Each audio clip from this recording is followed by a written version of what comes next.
Sat Shri Akal Ji. Welcome to the deep dive. Today we're tackling um, a really profound piece of timeless wisdom. It's a set of couplets, actually, penned by Guru Tegh Bahadur Ji.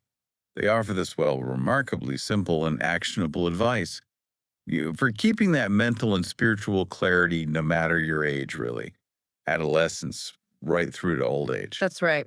What we're looking at here is essentially a kind of roadmap, a spiritual and mental one.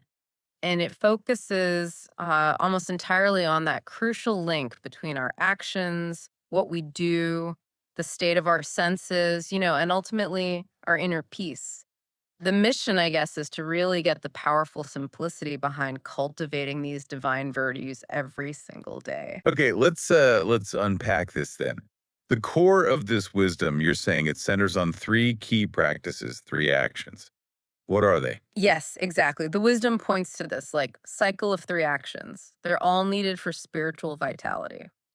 First, there's speaking, and that means really focusing the tongue, consciously on virtue. You're speaking virtues. Second is listening, not just hearing words, but truly absorbing the divine principles behind them. Right. Absorbing them. And third, and this is maybe the toughest, is living. So, actively putting those principles into practice in your daily life. It's a whole system, really. Input, processing, output. Mm. Speaking about virtues sounds, achievable, but the living part, Mhm.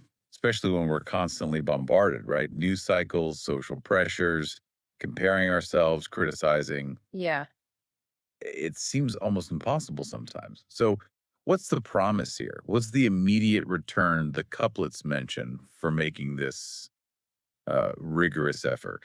Well, what's really fascinating is the direct result. It's protective. This practice, it's basically guaranteed to help keep the senses pure. The couplets assure us that this conscious process, this cycle, it frees the mind, frees it from what we might call, a negative mindset Right. or maybe destructive self talk, that internal An drain. internal drain. Yeah. It shields us from that profound inner depletion, stops that energy leak. That's a powerful way to put it. Inner depletion.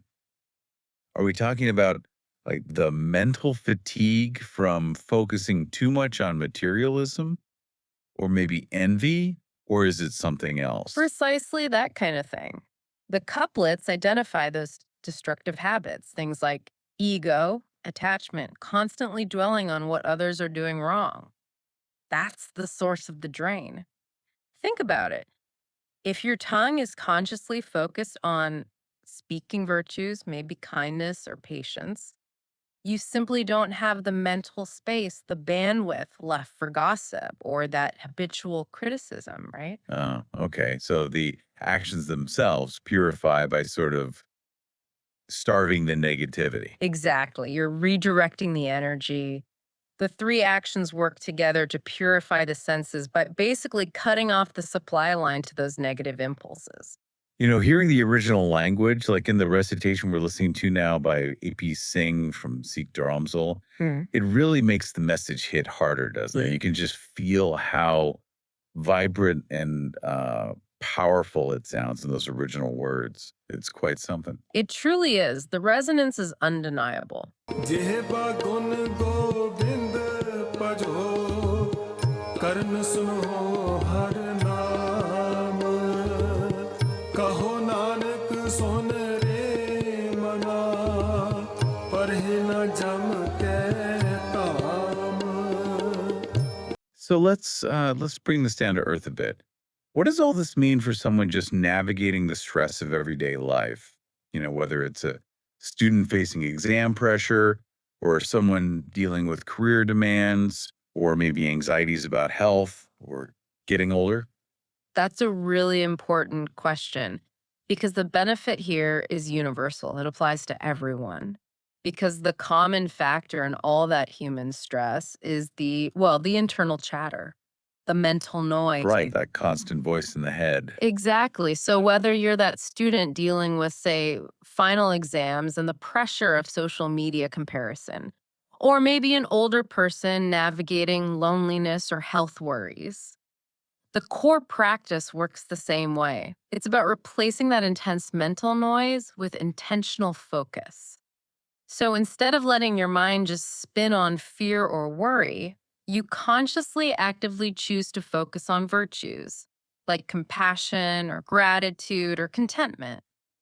I can actually speak to that personally. Something I've really noticed in my own life. The more I try to, really indulge in listening and speaking and trying to live by these divine virtues, the more I find myself getting out of those negative thought loops, the anxieties, the worries that used to just sit there. It genuinely seems to work as this like consistent filter for all that noise. It reduces that spiritual drag, you could say. Exactly. That's perfectly put. And that really is the core takeaway here. The couplets offer a very clear, continuous action point. It's not passive.